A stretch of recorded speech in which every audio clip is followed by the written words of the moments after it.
तो गाइस आज हम लोग चैट जीपीटी के ज़रिए नई नई डिजीज़ेस को पढ़ना शुरू करेंगे। आज मैं आपको तरीका बताता हूँ। जैसे कि हमें कोई भी डिजीज़ है, निमोनिया या कैंसर, एथेरोस्क्लेरोसिस, कोई भी डिजीज़ हमें पढ़नी हो, समझनी हो, ठीक है, ऐसे लिखिए। प्रॉम्प्ट देना होता है, give me a detailed explanation of the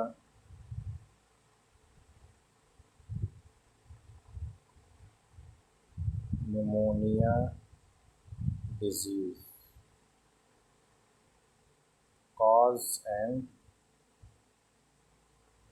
prevention।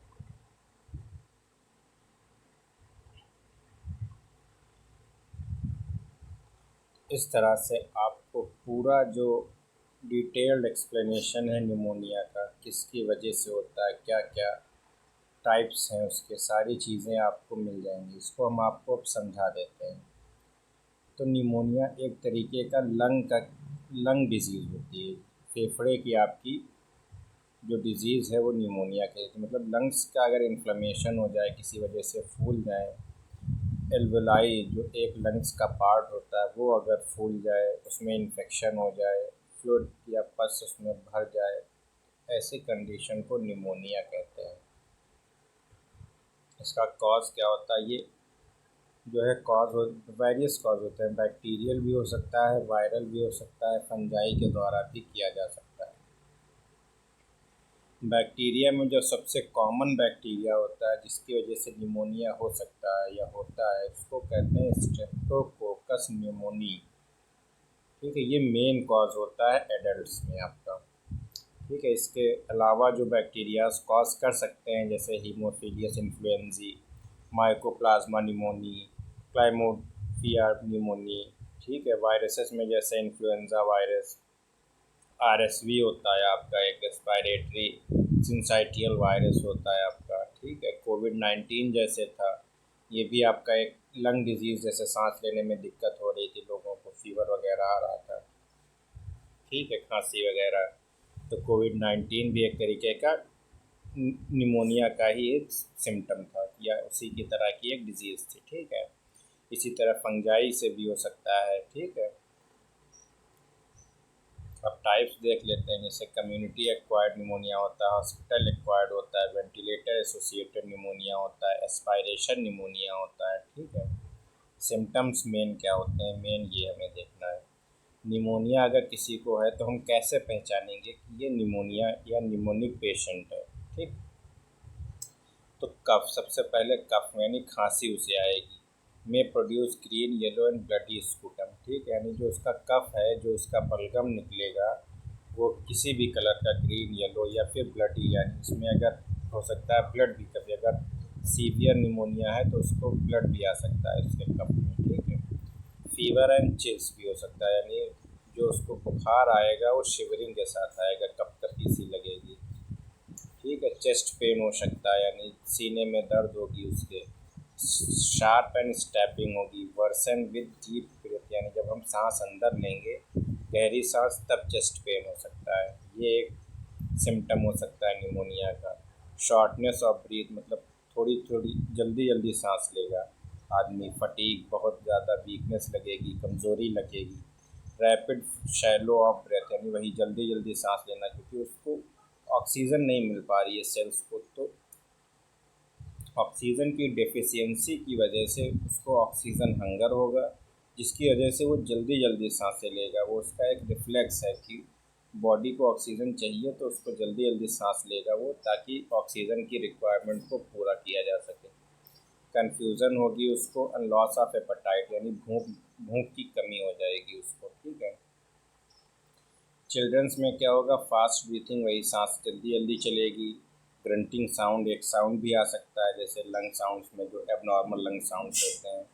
और chest indrawing, chest sinking during breath, जब हम सांस बच्चा ले रहा होगा तो हल्का लगेगा चेस्ट अंदर फंसा जा रहा है। ठीक है, तो ये आपके कॉज हो गए निमोनिया के। ठीक है, क्या है, कफ खांसी आ सकती है, फीवर विद चिल्स होगा, चेस्ट पेन होगा, shortness of breath, fatigue, rapid and shallow breathing, confusion यानी डिसीजन लेने की पावर कन्फ्यूज़न रहेगी, उसको लॉस ऑफ एपेटाइट रहेगी।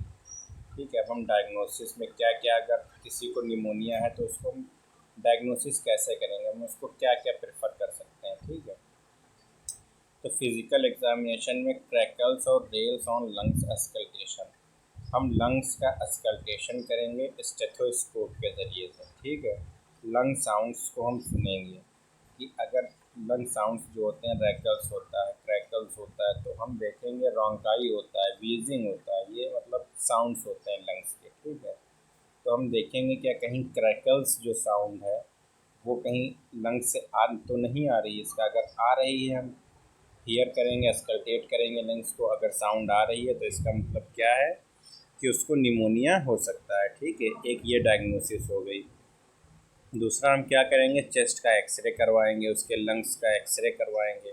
तो अगर हमें लंग्स, जब हम एक्सरे कराएंगे चेस्ट का, तो अगर उसमें हमें ब्लैकिश की जगह वाइट स्पॉट दिख रहा है, एयर की कमी दिख रही है, तो उससे हम क्या डायग्नोस कर सकते हैं कि इसको निमोनिया हो गया है। स्पुटम कल्चर करा के सबसे मतलब ज़्यादातर क्या हो, स्पुटम की जांच कराई जाती है। ठीक है, बलगम की जांच कराई जाती है, उसको कल्चर कराया जाता है, वो देखा जाता है कि बैक्टीरिया की वजह से है कि वायरस की वजह से है, तो उससे ये चीज़ पता चल जाती है। ठीक है, ब्लड टेस्ट कराते हैं, सीबीसी यानी वही कंप्लीट ब्लड काउंट कराते हैं, सीआरपी करवाते हैं ब्लड की। ठीक है, पल्स ऑक्सीमेट्री करवाते हैं, यानी ऑक्सीजन लेवल जो है वो ब्लड का चेक करवाते हैं कि मतलब जो ऑक्सीजन लेवल कितना गिर चुका है, क्योंकि वो सांस नहीं ले पा रहा है, एल्वोलाई से डिफ्यूज़न नहीं हो पा रहा है।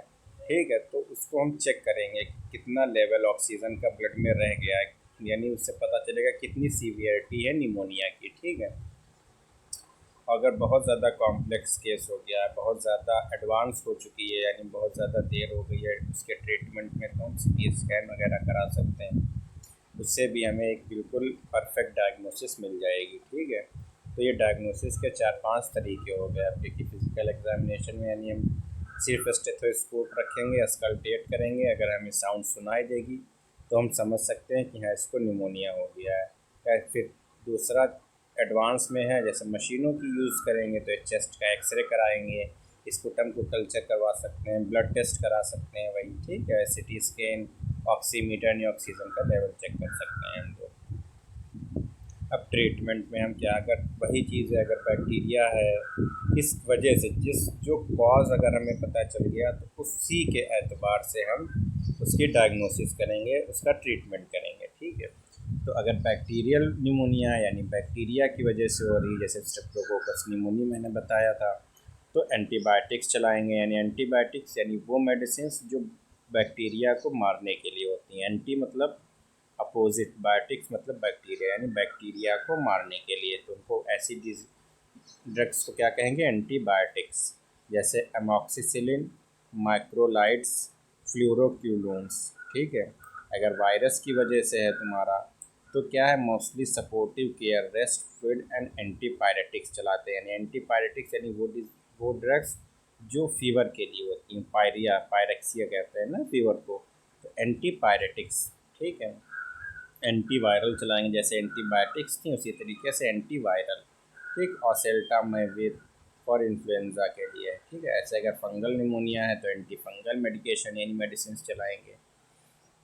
अब सपोर्टिव थेरेपी, ये मेडिसिन के साथ साथ और हम क्या कर सकते हैं। ठीक है, तो ऑक्सीजन थेरेपी यानी ऑक्सीजन हंगर उसको हो रही है, ऑक्सीजन की कमी हो रही है, सांस लेने दिक्कत हो रही है, तो आर्टिफिशियली हम उसको ऑक्सीजन थेरेपी कर सकते हैं, ऑक्सीजन उसको प्रोवाइड की जाएगी। ठीक है, यानी ऑक्सीजन लगाई जाएगी, उसको आईवी फ्लूइड चढ़ा सकते हैं हम। ठीक है, फीवर रिड्यूसर यानी पैरासीटामोल, अगर फीवर उसको शिवरिंग के साथ आ रहा है तो फीवर कम करने के लिए पैरासीटामोल वगैरह या कोई भी एंटी पायरेक्सी दे सकते हैं हम। ठीक है, कफ सपोर्ट सप्रेसेंट इन फीवर, अगर ज़्यादा खांसी आ रही है, बहुत खांसी आ रही है, तो हम कफ को कम करने के लिए, खांसी कम करने के लिए भी मेडिसिन जो हैं वो दे सकते हैं। ठीक है, अब कॉम्प्लिकेशंस क्या क्या हो सकती है निमोनिया में। ठीक है, तो प्लूरल इफ्यूज़न हो सकता है, यानी लंग्स की जो बाहर वाली लेयर होती है उसमें किसी तरीके का फ्लूइड का एक्यूमुलेशन हो गया है अगर, तो वो प्लूरल एफ्यूजन कहते हैं उसको।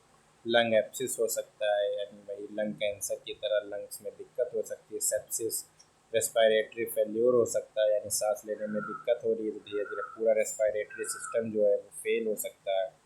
या एक्यूट रेस्पिरेटरी डिस्ट्रेस सिंड्रोम, ठीक है, ये कॉम्प्लिकेशंस अगर वेल ट्रीट ना किया जाए तो ये सारी दिक्कतें भी पर्सनस को या जो भी डिजीज्ड पर्सन है उसको हो सकती है। ठीक, अब हम पढ़ते हैं प्रिवेंशन ऑफ निमोनिया में क्या हम प्रिवेंट कर सकते हैं। ठीक है, तो एक है वैक्सीनेशन, तो निमोनोकोकल वैक्सीन दे सकते हैं, इन्फ्लुएंजा वैक्सीन देते हैं, कोविड-19 में जिस तरीके की आपकी बीमारी है उसी तरीके का उसका वैक्सीनेशन कराएंगे। अदर सिम्टम्स मतलब एक जनरल आदमी क्या कर सकता है, तो सबसे पहले हैंड हाइजीन, हाथ खाना खाते वक्त या कैसे भी सफाई बहुत ज़रूरी है, तो हाथ की सफाई, अवॉइड स्मोकिंग, अगर कोई स्मोक कर रहा है उससे बहुत ज़्यादा चांसेस होते हैं कैंसर होने के या निमोनिया होने के, तो अवॉइड स्मोकिंग ख़त्म करे। कांटेक्ट विद सिक पीपल, अगर कोई ऐसे पर्सन्स हैं जिनको निमोनिया है तो उससे कांटेक्ट थोड़ा दूरी बना के रखे। ठीक है, स्ट्रेंथन इम्यूनिटी को स्ट्रेंथ करे, जैसे डाइट वगैरह अच्छी ले, एक्सरसाइज करे। ठीक है, treat chronic illness like diabetes है या अगर COPD है उसे, ठीक है, यानी COPD मतलब क्रोनिक ऑब्स्ट्रक्टिव पल्मोनरी डिजीज़ है तो उसके ट्रीटमेंट कराए। कफ इक्विपमेंट यानी अगर खांसी है तो उसको सही करे। ठीक है, यही सब चीज़ें हो सकती हैं। और prevent aspiration pneumonia, elevate head while feeding, bed ridden patient, monitor patient with shadowing disorders.